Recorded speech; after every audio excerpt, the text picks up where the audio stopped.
Hey guys, so great chapter here, compounding real estate. We created a really helpful, resourceful compounding table, which you could play with on the Section 8 templates data sheets. Look at that, guys. Play with those numbers. Again, the ones in yellow are the ones that you can insert different numbers and scenarios on. But this is what it's about, guys. Compounding your profits to get another property. So even in that formula table itself, you could play with that and see roughly in 61 months from the time you bought your first unit, you could buy your second unit from the cash flow profits alone, just from the cash flow profits alone. We've talked about this. We talked about it earlier in chapters.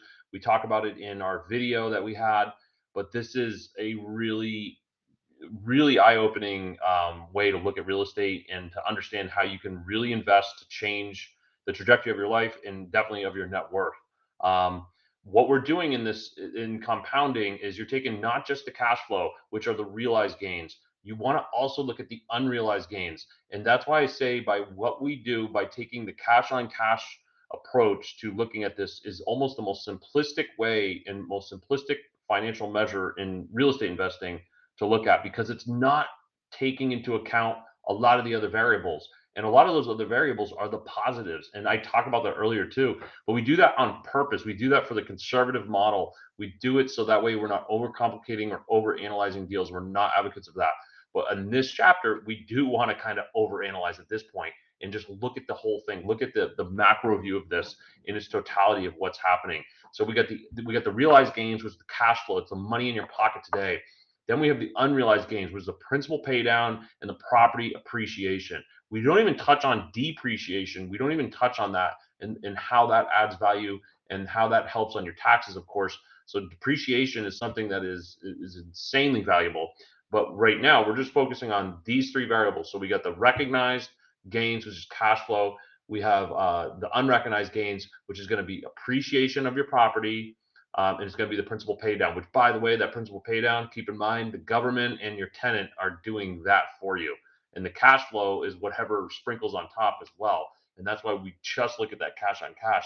And our model is super conservative.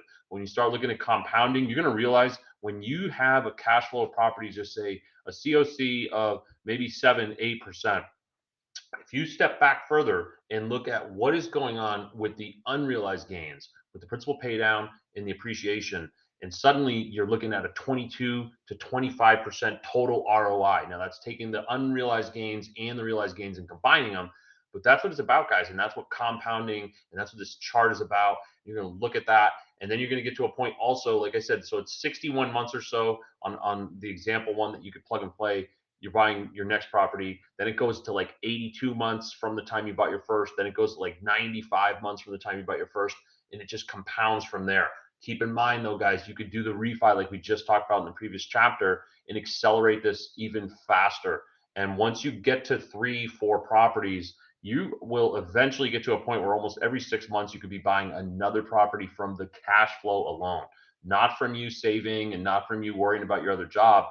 It's just literally the cash flow. So, guys, super exciting chapter. I can keep going on, but I won't. Enjoy the chapter, guys, and we'll see you on the next one.